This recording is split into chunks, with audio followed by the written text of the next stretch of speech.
Good evening and welcome, everybody. It's a pleasure to have you all here. My name is Bill Zelke, and I'm the Dean of Students. And I'm also brand new. I've just started here August 9th. So I'm learning about the college and all of its systems and how things work. But I have had the privilege of being a Dean of Students at other colleges and working in higher education since I started in 1976. Don't want to admit how old I am. No, it's great to have you here. It's really a privilege for Marylhurst. We're honored that you chose Marylhurst as the place to craft your future and to engage in the work of learning that you need to be able to make of your life what you dream and wish for it to be in your future. And we want to be your partners in that creation. And so that's where we get our joy and pleasure. And so it's great to see you here. We have tonight a great panel of folks who have started at Marylhurst in the past and are still here. See, this is great. They've been successful at navigating the beginnings of the Marylhurst University experience, and they're going to be able to share with you a little bit about how they made that transition and that adjustment. And what was successful for them and what helped them in that process. And so I'm going to have each of them introduce themselves, and then they're going to share a little bit, and then there will be a chance for you to ask some questions, and then we'll introduce some of the staff members that are here who are all resources for you and tell you a little bit about what we do to help you navigate the Marylhurst experience and have a successful and great outcome. Okay? Excellent. So why don't we start with just introducing yourself all the way down the row, and just tell us all a little bit about what you're studying and how long you've been at Marylhurst.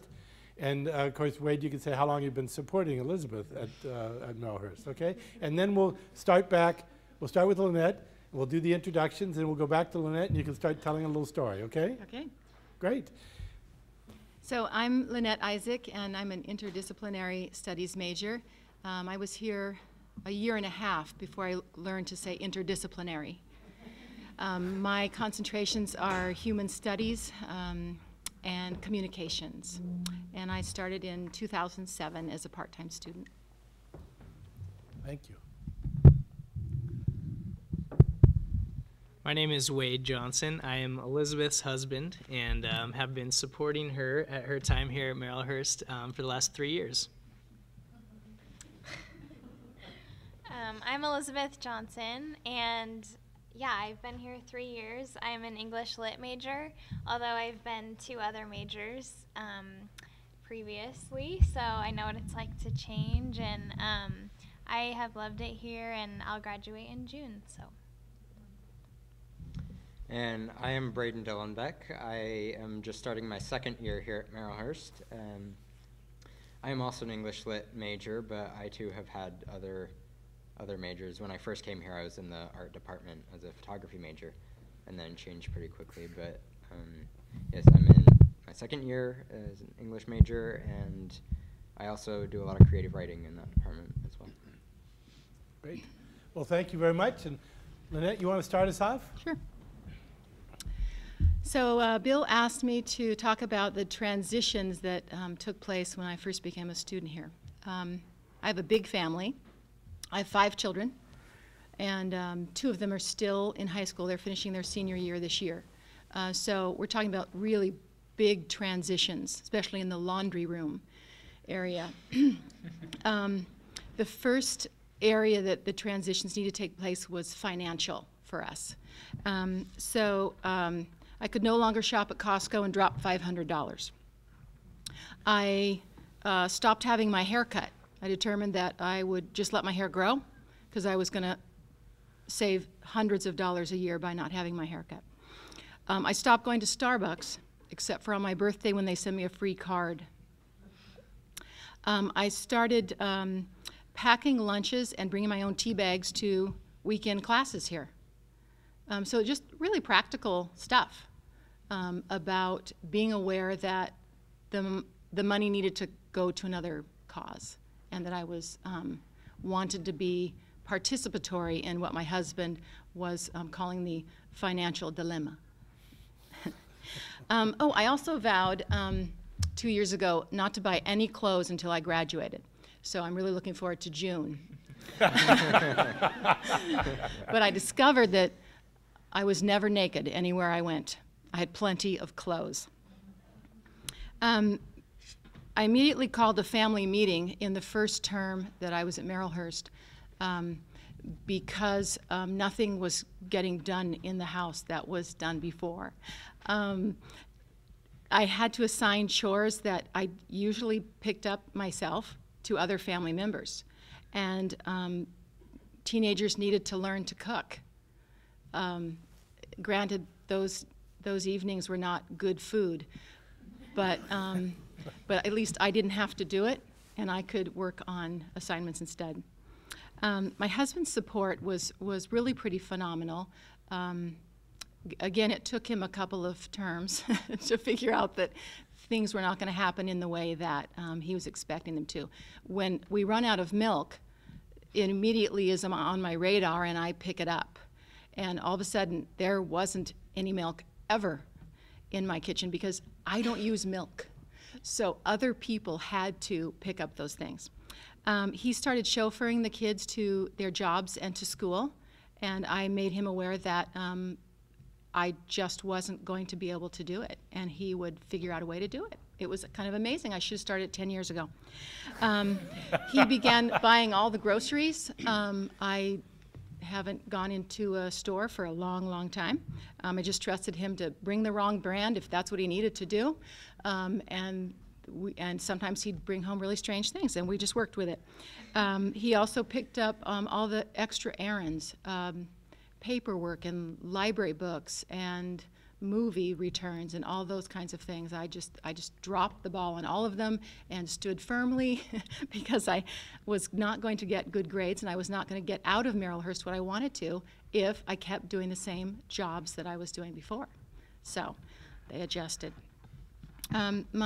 I would say that my success at Marylhurst was due to several factors, and I'll just share those with you. One was that I started part-time because I wasn't sure how the transition was going to go and how much actual time it would take to succeed here.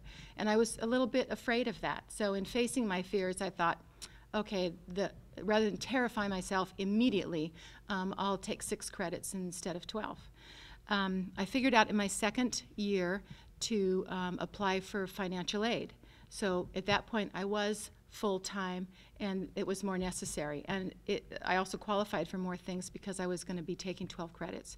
So that was another part of my success, was getting financial help. Like I said before, I asked for my family's help, and that was really important. I didn't always get it,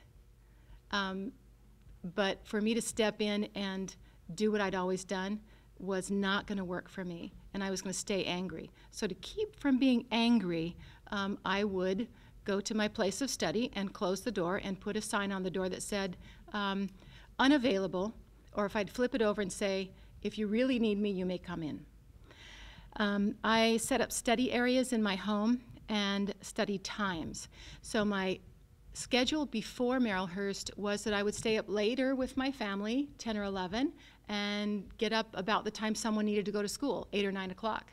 And I thought that I could study in the evening. It didn't work because that's when everyone's home. So I had to change my sleeping pattern to accommodate my study schedule. So I started going to bed really early and getting up at 5:30 to do my work. And some of my best papers were written between 5:30 and 7:30 in the morning, I'm afraid to admit, because I didn't think I could become a morning person. And I needed to in order to do the kind of work that I knew I was capable of, because that was the quietest time in my home. So that's what I did. And another thing I felt made me feel very successful about being in this environment was on-campus networking. So when I was on campus, and you have options of doing a lot of distance learning here, but when I was taking a classroom or a weekend course, I would figure out the names of the classmates there knowing that if I remembered who they were, the next time I took a class, one of them might be in it, and I would know someone, which would lower my fear level of going into a new place with a new professor with 20 people that I hadn't ever met. So on-campus networking was really important for helping me to feel like I belonged and that I had friends here. Great, thank you very, very Welcome. much. You're welcome. Excellent information. So yeah, my name is Wade, and I'm going to be talking a little bit about just what kind of sacrifices and stresses and different stuff that were a part of our life as Elizabeth has been here. When we first were married, I was working full time and just going part time to school. I was also a student at that time, and that was a choice that we made together, just so that she could stay full time and complete her degree, on time and everything. We would study at the same time. If she needed me to cook dinner that night, or go grocery shopping so she could have some time to do homework, then we'd do that, and it's worked out really well. And it's been neat to just see like her growth as a student over the years. This is her last year, and I just graduated this last summer, and so now I'm not in school, and she still is, and I hardly even notice when she's doing homework because she is just so much more efficient and everything at what she does, and so it's been pretty fun to watch that.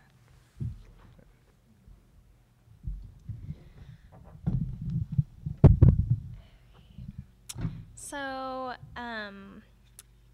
like I said, I came here 3 years ago in 2007. At the time, we weren't married yet. I was living with a couple roommates. And I found we were asked to talk about our transition and what things we had to learn the hard way and things like that. And luckily, I really found that Marylhurst worked well for me, and I was able to navigate pretty easily, and liked it from the very beginning.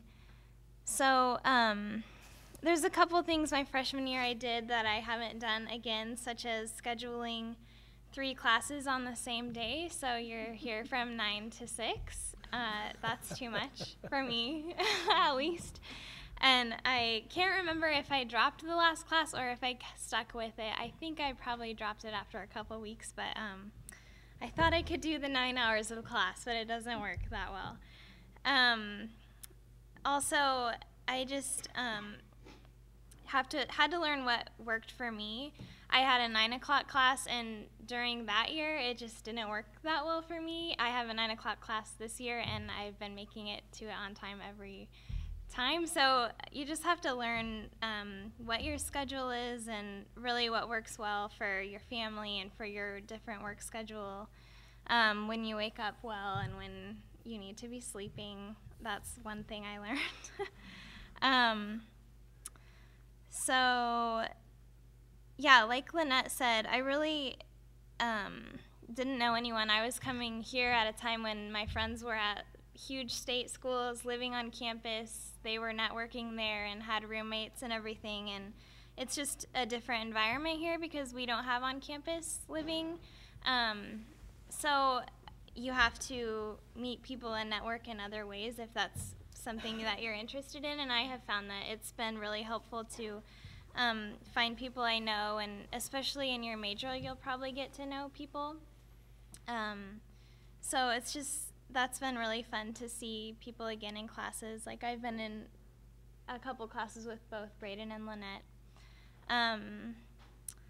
Let's see, the financial part also, like Lynette mentioned, is important so that you're not coming here and feeling guilty. You need to work out things that will make this experience the best for you. And like we're taking out loans and stuff, but also the first year I applied for scholarships which has really taken a lot of the stress off, especially since graduation's coming up and we'll have to start paying that stuff back. So it's really made me, when I tell people I go to Marylhurst, they're like, oh, it's so expensive, how can you do that? But I feel like it's completely worth it, and like I've had a great experience, and when I'm paying back the loans, I don't think I'll have any remorse about having to do so. So I guess just a couple more like words of advice. Since this is a small school, my biggest class has been like 25 maybe, and I would say totally use that to your benefit. I've never had a professor gone to a professor and had them say, I don't have time to talk to you right now, I don't remember your name. I've never had that.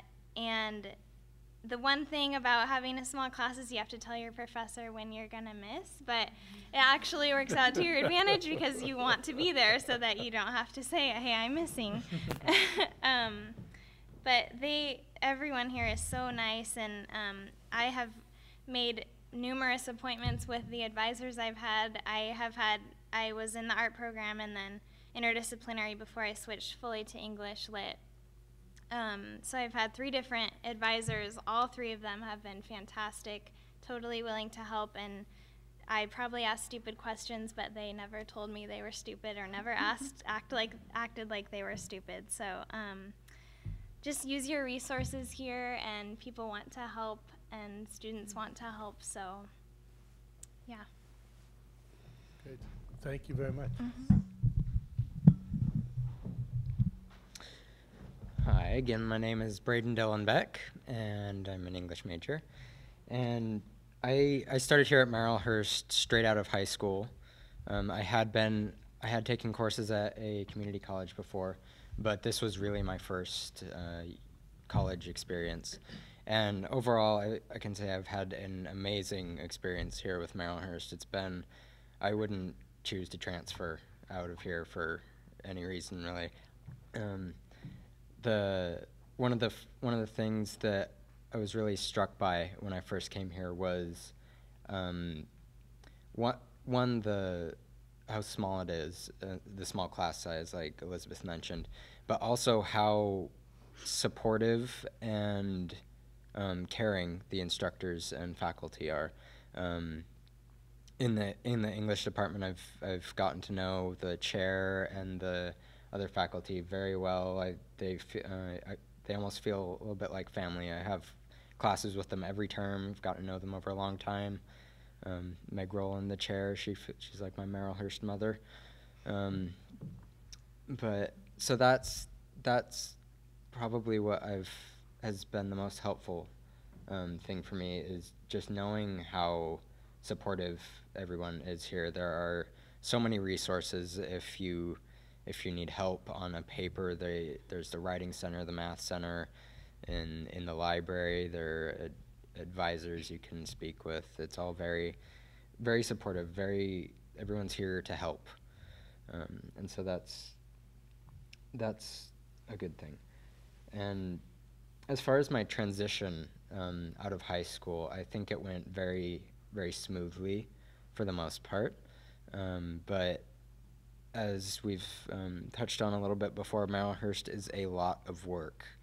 It is not easy to take a full schedule here, especially in talking with some of my friends who go to larger schools like OSU, U of O, and various community colleges around. I think, and that was one of the things I had to adjust to over time, was how long the classes are.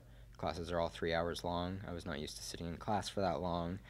Fortunately, they do give you a bathroom break, which is very nice. And also, as Elizabeth pointed out, don't take more than 2 in a day. That's never easy. A couple other things I had to get used to was as a younger student here, there are not, I'm a minority of the student body. There are not a lot of younger students here, and as such, there are not a lot of student activities, group things. We have things like the Writers Club, but other than that, it's very individual. It's a commuter school. People don't live here. And also homework I had to get used to. As an English major, it's very time consuming because we read and write a lot. I think in taking 2 literature classes a term, I end up reading about 2 books a week and write over close to 30 or 40 pages worth of papers in a term, which is tough but well worth it. And so I guess a piece of advice I would offer is to just be aware of that, how much work it is, and to take care of yourself when you begin taking classes, because it is a lot of work. Hopefully you all have supporting people around you to help out, but definitely take care of yourself. Make time to relax. It can get stressful towards the end of the term. And again, just remember that people are here to help, and there are lots of support. Great. Thank you very much, Braden, all of you. So we're gonna have some time for questions, but I want you to pause for a second first, because one thing I know about everybody who starts university or starts college or starts something new is that there are little pockets of anxiety inside of every one of you, both the one of you that's going to school and the one of you that's supporting someone going to school. There's little pockets of anxiety. So I want you to kind of tune into that right now. I want you to go ahead and go to that anxious place for a second and ask yourself, what's the question that's there? What are you wondering about? What are you worried about? What do you feel like you don't know and that you want to know? And I'm just going to give you a second to just think that through and get to that place and ask that question.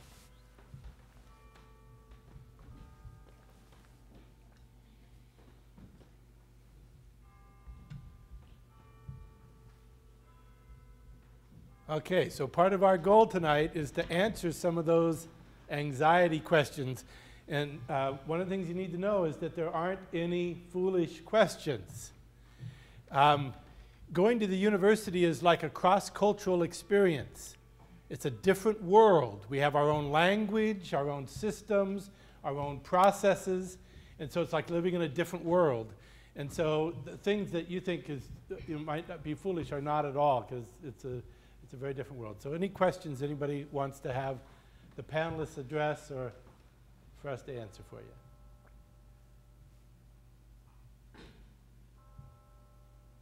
That's great. You know, one of the great anxieties, that I know you all experienced in that first class that you had is if you're going to be put on the spot to have to ask a question. Right? You always hold back for somebody else to break the ice. Yes.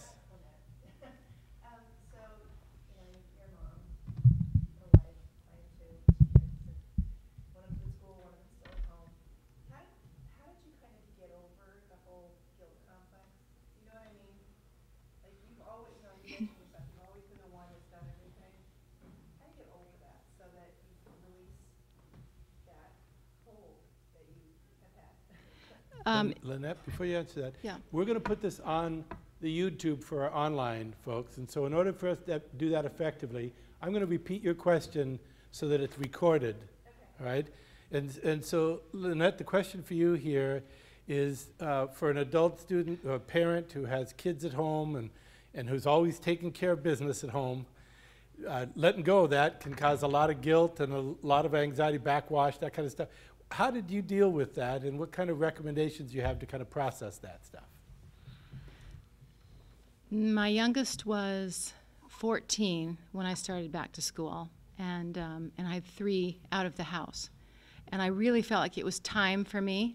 At the same time, the pull of the identity crisis that you have to experience because you aren't loved and revered the way you were when you were doing all their stuff. I'll never forget the weekend that I was taking 15 credits that term. I was really trying to accelerate the process, and and my daughter came in on a Friday afternoon and said, so I'm planning to do this weekend. Can you do it with me? And I said, I've got a paper to write and a draft to start this weekend. And she said, you're always writing papers.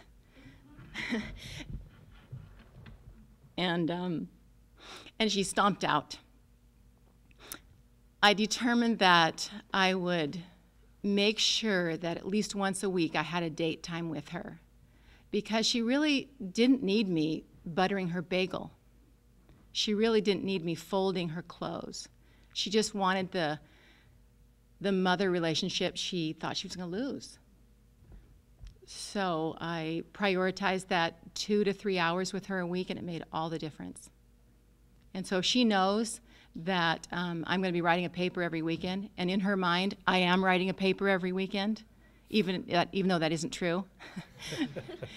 I tell her as soon as I know, this is my plan for this weekend. What is your plan for this weekend? And then I make sure that I include that child or children, because if I know that Saturday night I'm going to go out with them, then I get what I need to get done by 5 on Saturday. And they're ready to go, and so am I. Yeah. I've noticed, just where we're at right now, 2 weeks into term, that our 16-year-old who, hardly ever communicated. She was maybe in her room or maybe sitting on the couch watching TV. Is like wandering into the office now to look for me. You're missing, right? It's like, the only thing that's changed is the proximity of my body. Right. Right, you're MIA. Yeah, reaching out. So if you can bridge the gap with, here's when I'm available, when are you available?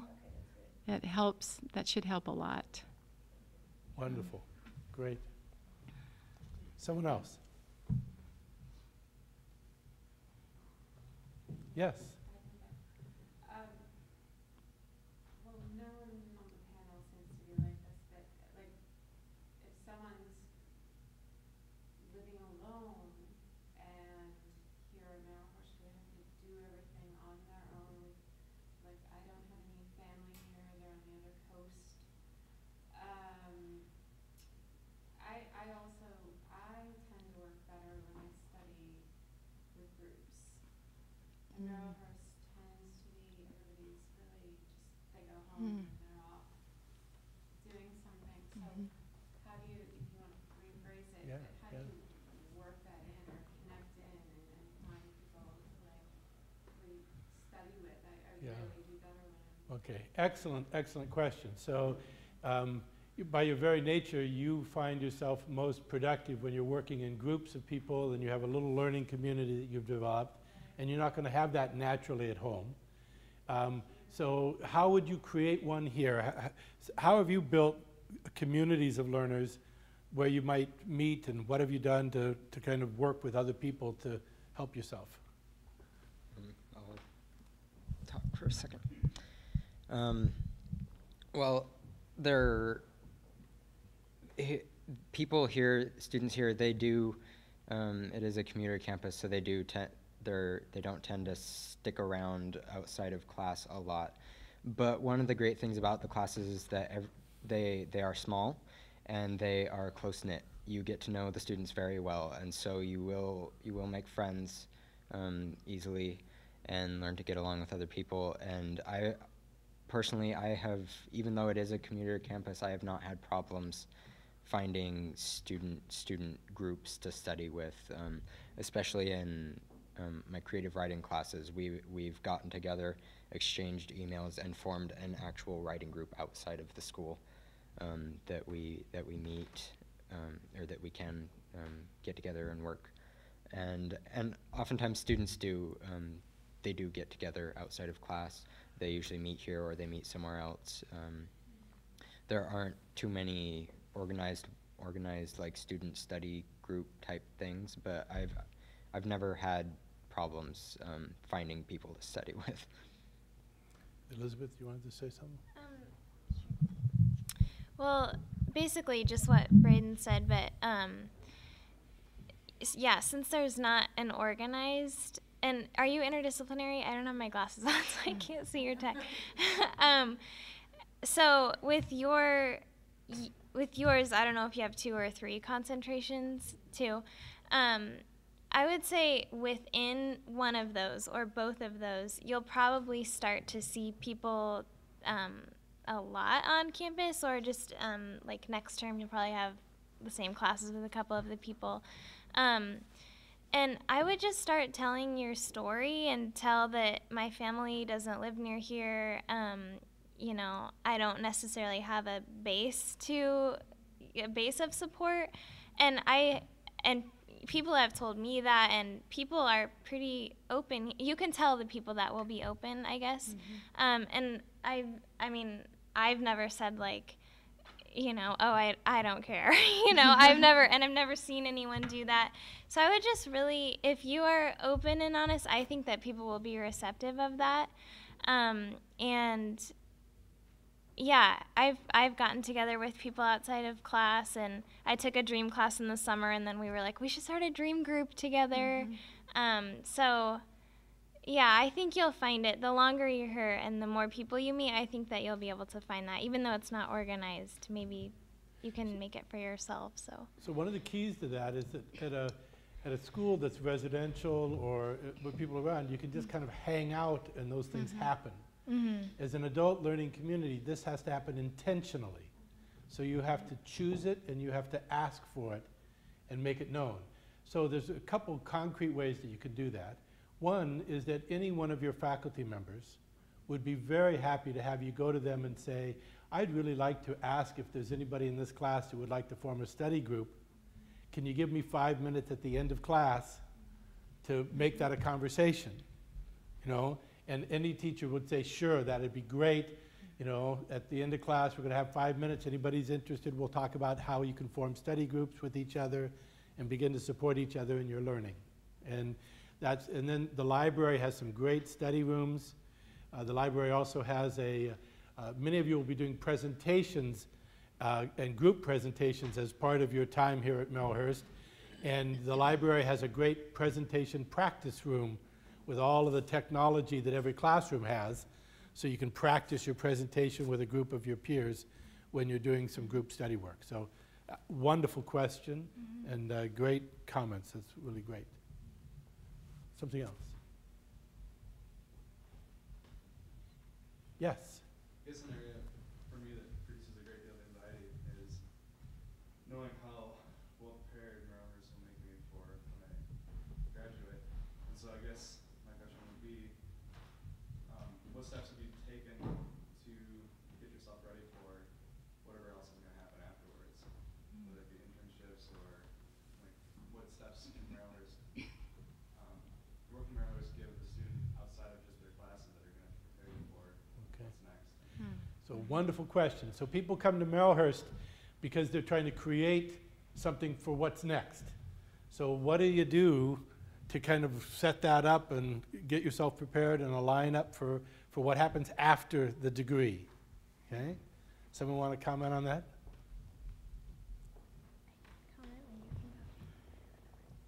You're going first? I can. Okay, you go first. Well, I'm just here, I'm getting my bachelor's in English Lit, but I'm going to be an elementary school teacher, so I'm really not doing anything necessarily right now that I'll use right afterwards, but I still feel like I have gained a lot of knowledge, even in this degree, that I will use, that I've already used in other situations that I will use in my future job as well. One of the things they probably told you, and you probably already know because of your classes you're taking now, but papers are more prevalent than tests. So I feel like I can explain anything, even if I don't even care about it, I can explain it.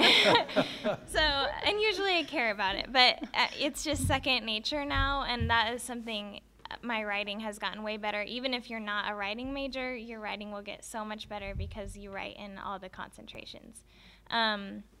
And another step I've taken, I will do my master's next year. So I'm working closely with the English department now, the chair, and the two faculty faculty members as work study, just to get more professional experience with them, and then they can write me letters of recommendation. So just all the contacts that you make are super important, and yeah, I think it's helped me for sure in those ways. So. Great. Annette? When I started here, I didn't feel like I was really solid on what I wanted to study. I knew it would be interdisciplinary because I couldn't nail it down. So I knew it would be at least 2 concentrations, if not 3. And what Marylhurst prides himself on is that the learning here is about becoming as much as checking off the to-do list that allows you to have this coveted piece of paper, your bachelor's degree. That's become really prevalent in my thinking because each class has taken me to the next step of feeling confident that, oh, this neurobiology class has opened up this whole world of brain science, which I'm very interested in, but didn't know that until I took the neurobiology class, which wasn't required but was on a list of choices I had to make within that outcome. So this being the beginning of my senior year, I've been looking at internships and meeting with people in the career development office. They've been extremely helpful in creating a resume, which is 25 years old for me. So, you know, we're pretty much throwing out that one and starting fresh and putting skills on it that I've gained in the last 5 to 10 years. A lot of them have been from courses here. And so the 3 internships that I looked at and sent the resumes to were all offered to me. And I was so surprised. They want me?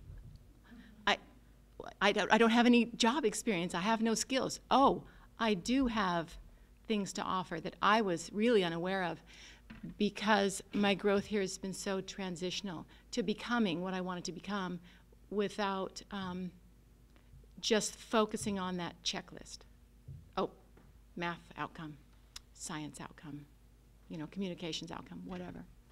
So I hope that's a little bit helpful. So this is a great point. So stick this in your back pocket. We have a comprehensive career center in Marion Hall run by Lynn Brown. She has a full-time internship specialist who works with students to help you find internships in your professional field. We have a full-time person in a mentoring program that sets up relationships with professionals in the field in your area of study so that you can be kind of coached and partnered with them in a professional relationship. They do resume writing, they do job development work with you. They help you figure out what it is you want to actually be doing. The other piece that I want you to know is that now that you're enrolled here, you have perpetual access to their services. So do all of your partners and folks. Our Career Service Center is for everybody that's part of the Marylhurst community. Spouses, kids of students, and members of the broader community that would find Marylhurst an aid in their moving forward to some kind of professional field of endeavor, okay? So that's a little resource, just tick it away, and you might not need it this term, but it might come in handy next, okay? Another question. Yes, sir. I guess my question would be, in your time here, what have you found as Marylhurst's greatest strengths? What makes it stand out above other schools?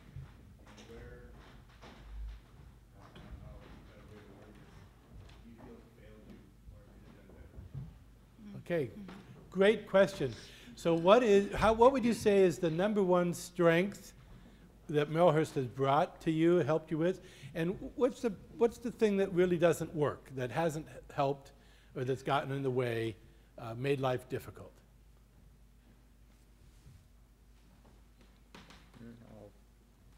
Go ahead, Braden. I think one of the biggest strengths about Marylhurst is that the instruction it seems to me to be based on process over product. So rather than a lot of schools that are teaching towards a test or teaching towards your degree. All the classes that I've been in have been about process, doing the learning well, teaching you concepts that you can apply elsewhere, not just in the class that you're in. And so what I've noticed with that is that it makes the quality of the teaching and what you get out of it so much higher than if you were to simply be teaching towards a test or paying attention to grades or different things that a lot of schools compete over. There's really not a lot of that here. And as for a limitation, perhaps, I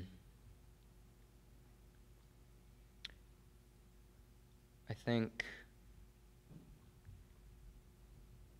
for me it's probably more just, for me personally, I think it's more just the age group. I don't have a lot of peers here, which is not a problem, really. I work well with older students, but there is a generation gap that often needs to be addressed in classes. Good, thanks. And somebody else?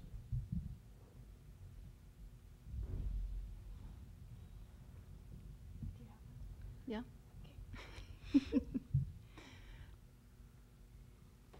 I agree with Braden that that relationally, that's a priority and hasn't been at the other schools that I have attended. That I sense the concern of advisors, of instructors, of peers, that they're not afraid to get in a relationship with you, to know who you are, and to integrate their learning with yours, which I've seen at the community college level, and was one of the greatest attractions to being comfortable here, was that whatever I had to contribute was going to be valued. And if I didn't have the answer, being over 50 years old, I could say, I don't have a clue how to spell that, or whatever it was.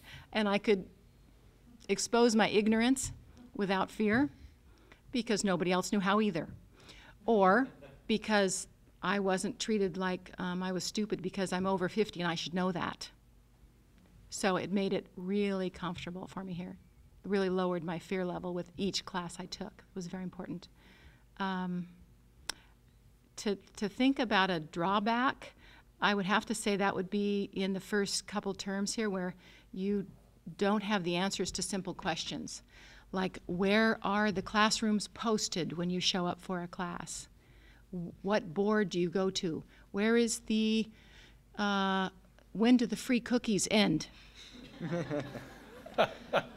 Where are the water fountains that have hot water for tea? Things like that. Bathroom locations. Basic things that make you feel comfortable in any place. And who do you ask? So, because admissions was the office where I started, and I felt so comfortable with the people there, I ended up asking them really silly things that were not in their job description because they would find someone who knew the answer. And so, you know, you end up asking the wrong person, but then you end up getting the answer and figuring out who the right person is. Great. Thank you very much. Let me, I want to respect our time, and there's more goodies, but I want to introduce you to some people that are in the room with us tonight. Coco, wave, say hello.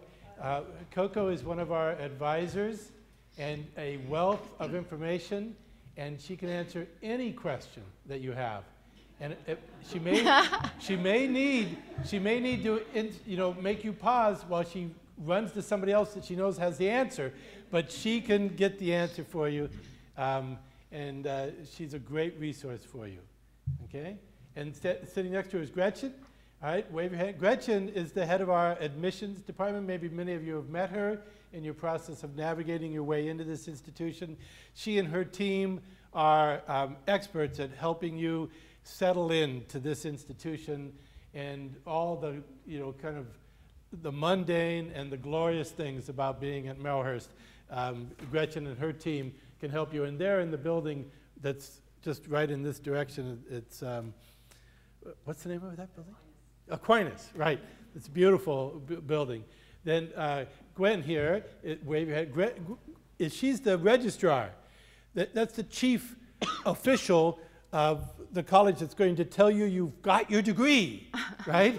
Okay? She's also the department that's going to say, all these courses you've taken elsewhere, they all count.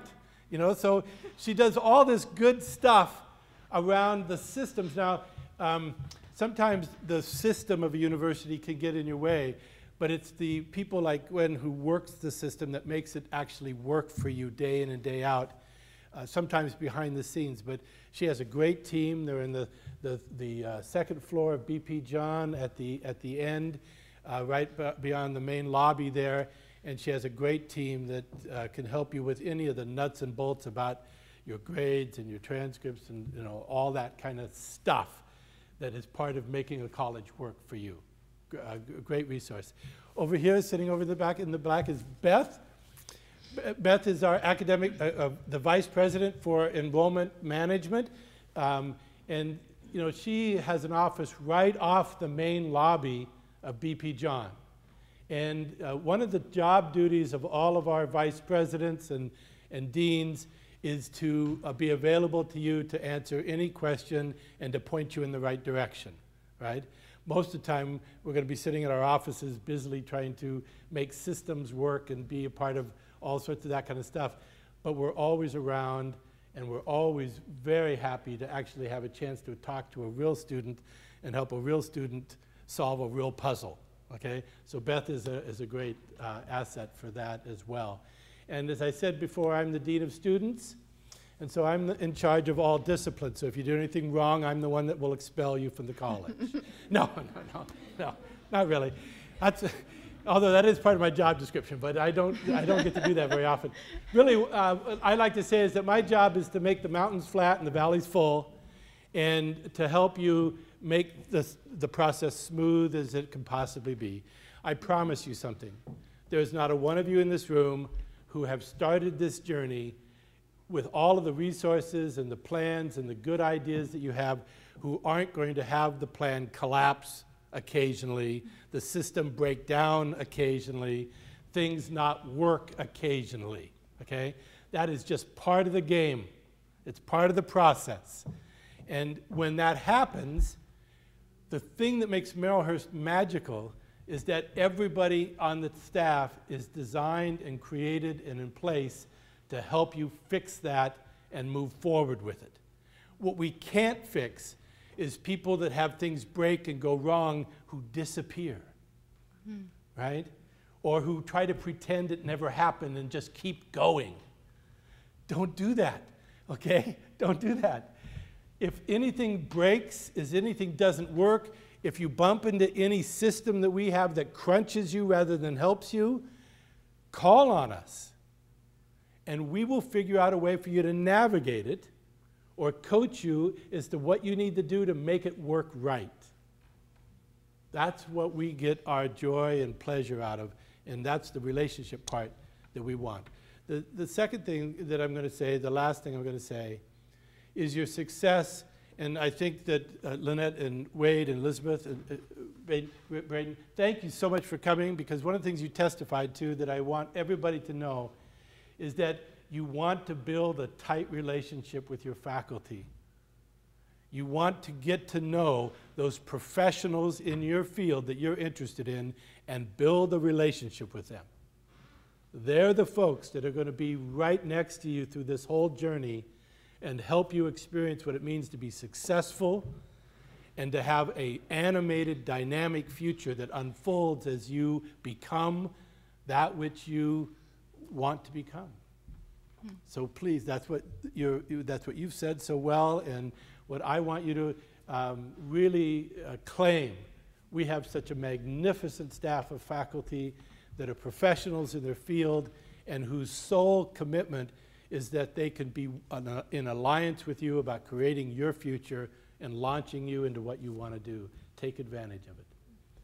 Thank you so very much for coming tonight and being here. We have more refreshments over there. Please. And, we have another comment. I forgot to give my great advice. Can I do Okay, that now? please, yes. It seems apropos. All right. It seems like the entire world is majoring in social networking 101, or they're downloading music, or online poker as a lifestyle. I learned here at Marylhurst that my brain is valuable. Succeeding here, at least partially, is about separating yourself from your former life and learning to value different things. I'm not a social introvert, but I also don't have to be like everyone else.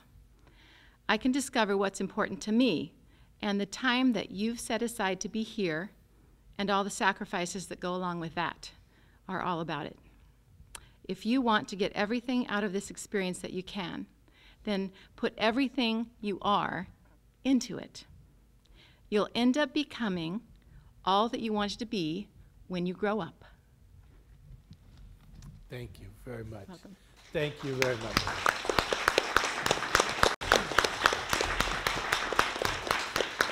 Thank you for coming, and continue to enjoy the evening and your fellowship with each other.